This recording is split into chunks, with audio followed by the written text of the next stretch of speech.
look good today. All I got, like, just call me a snack. Just call me a snack. Call me a snack. It's your boy Toosibabyyy. You feel me? Now, especially not regular about. Hey, yo, boy. We're back with another banger from my man Jimmy. You already know that I'm a high roller. Yeah. Drop it like I stole it. Damn. Double putt, you bet I told you. Damn. Please show me my opponent.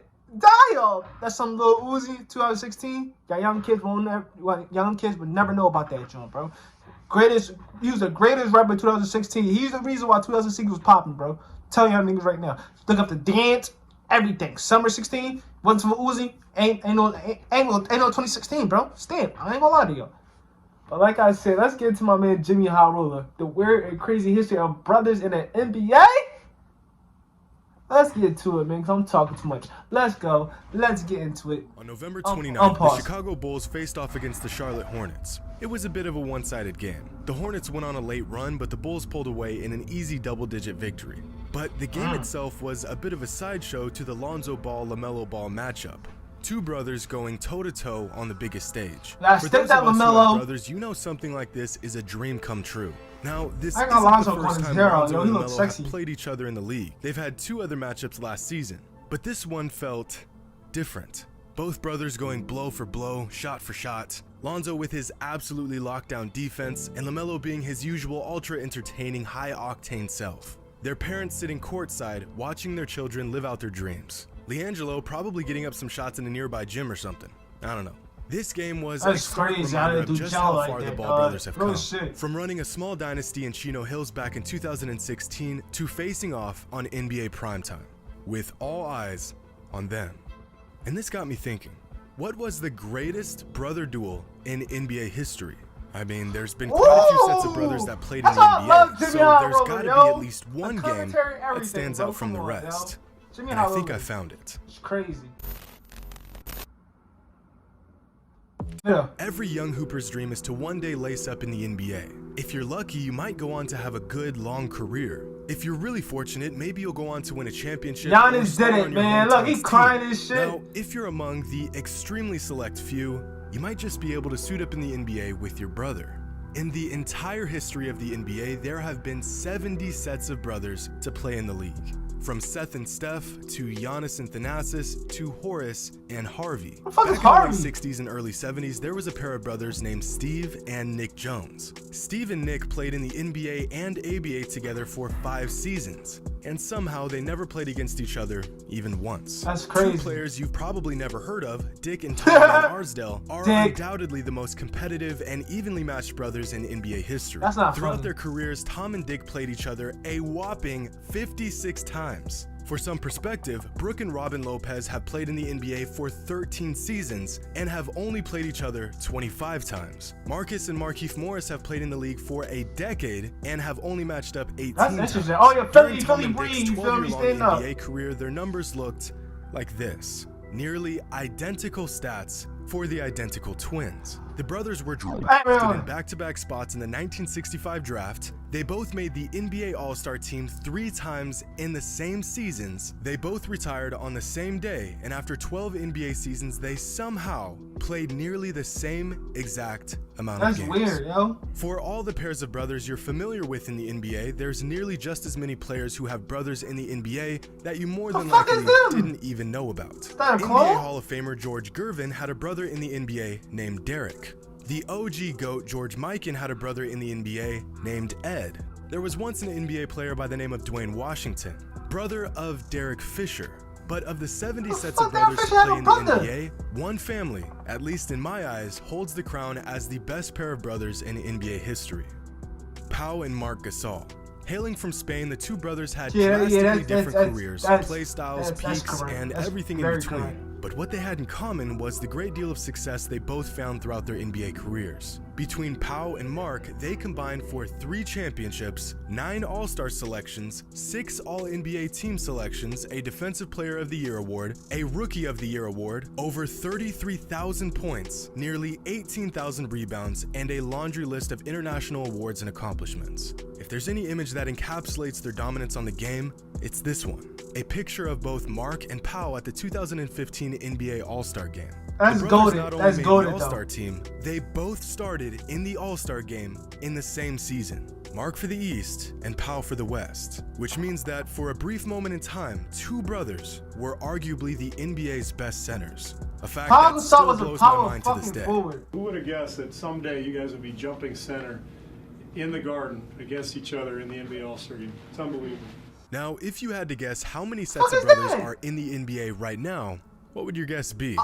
3? 4? Maybe 5? 58. Well, there's actually 9. Oh. And of these 9 sets of brothers, I'd have to say that Steph and Seth Curry are probably the best and most accomplished. Just They've Curry. both been in the league for years now, but their best matchup came just 2 weeks ago, when Seth dropped 24 points and Steph put up a 25-point double-double. It was a fun little shootout, but nowhere near the best brother duel the NBA's ever seen. So let's back it up a little bit. Just last season, NBA brothers Drew and Justin Holiday combined for one of the better brotherly games in recent NBA history. On May 13th, in a Bucks vs Pacers matchup, the brothers combined for 46 points, 19 assists, and 9 rebounds on a ridiculous 61% shooting from the field. Big brother Justin put up a better stat line thanks to the 8 3-pointers he knocked down. But Drew and his Bucks would go on to get the victory.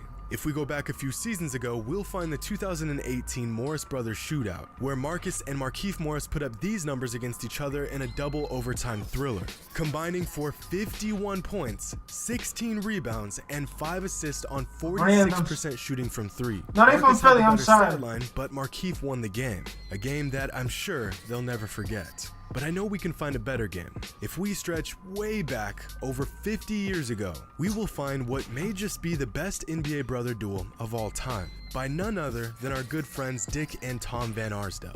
In a matchup between the Phoenix Suns and the Cincinnati Royals, Dick and Tom would combine for 5 rebounds, 7 assists, and 58 Kobe points. doing this shit The easily, brothers bro. were no stranger That's to Kobe's getting stat the green line, light, bro. with the Real 2 shit, of them bro. shooting a combined 51 shots in the game. Phoenix would get the win, and the Van Arsdale brothers would go on to both make the 1971 NBA All-Star team for their respective conferences, the first set of brothers to ever accomplish this feat.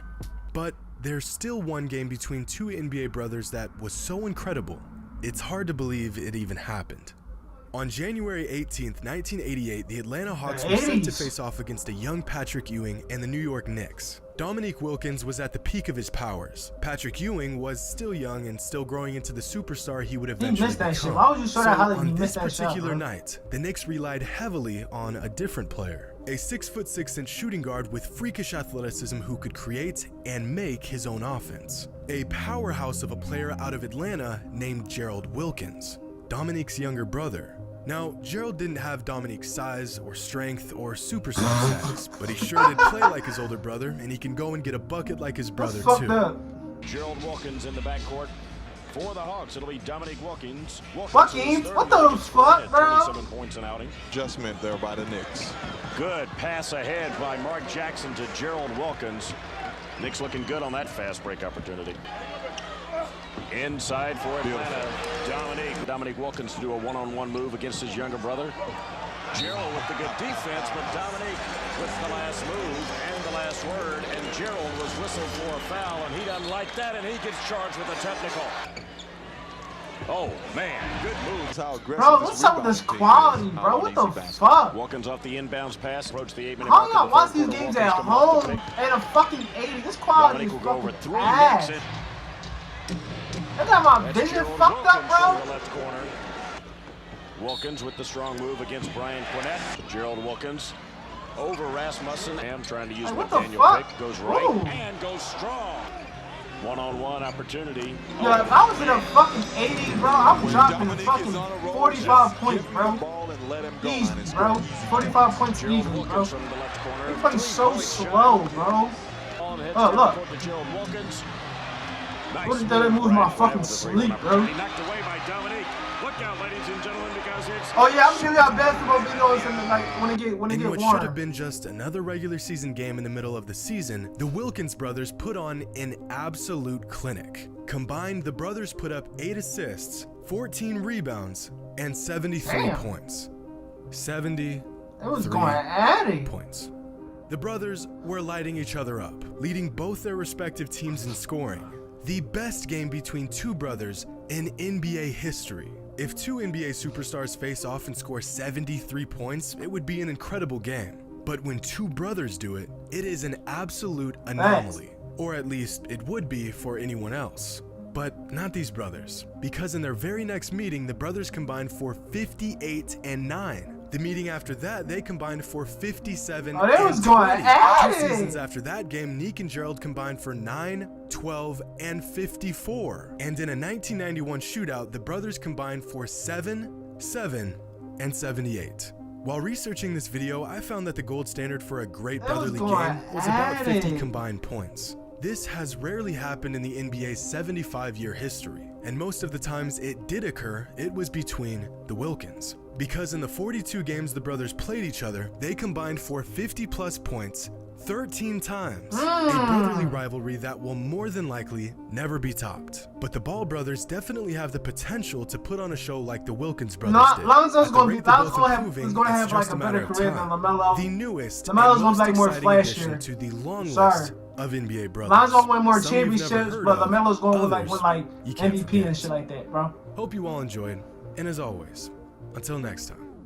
Alright, that's the end of the video. Tell me who's your favorite brother duo in the comments, you feel me? And like I said, I'm gonna start these basketball videos in probably like April. It's cold as shit outside. I'm from Philly, just let y'all know. If y'all ain't know, y'all know. Fuck y'all talking about pussy ass niggas.